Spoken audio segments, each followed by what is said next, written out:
चन्द्राम् हिरण्मयीम् लक्ष्मीम् जातवेदो मावह ताम् मावह जातवेदो लक्ष्मीम् मणपकामिनीम् यस्याम् हिरण्यम् विन्देयम् कामश्वम् पुरुषानहम्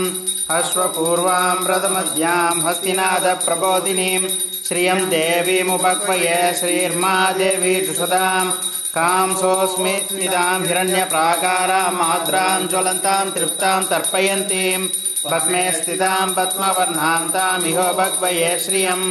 चन्द्राम् प्रभासा यशसा ज्वलन्तीम् श्रियम् लोके देवजुष्टामुताराम् ताम् पद्मिनीम् चरणमाम् प्रपद्ये अलक्ष्मीर्नास्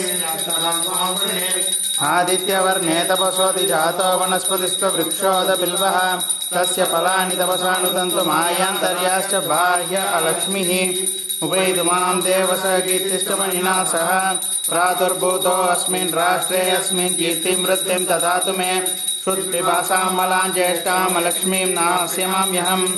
आभूतिमसमृद्ध सर्वान् निर्नुद मे गृहान् गन्धद्वारा दुरादर्शाम् नित्यपुष्टाम् करीष्णीम् ईश्वरीम् सर्वभूतानाम् तामिहो भक्वये श्रियम् वासम् सत्यमसीमहि पशूनाम् रूपमन्यस्व मयि शेषयताम् यशः कर्तमेन प्रजाभूता मयि सम्भव कर्तमा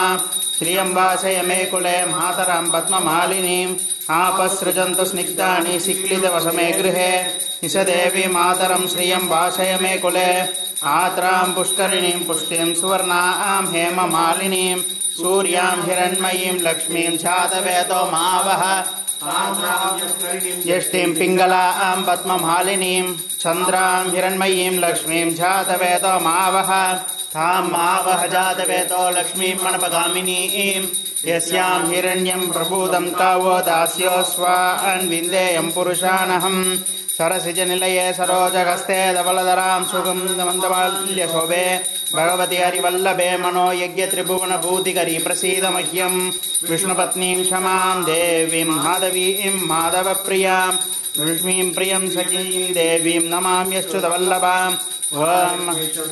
विष्णुपत्नी च धीमहि तन्नो लक्ष्मी प्रचोदयात् शरण्ये त्र्यम्बके गौरी नारायणि नमोऽस्तुते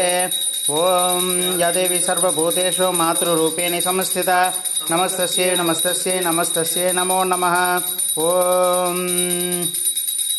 श्रीर्वर्चस्वमायुष्यमारोग्यमाविदाय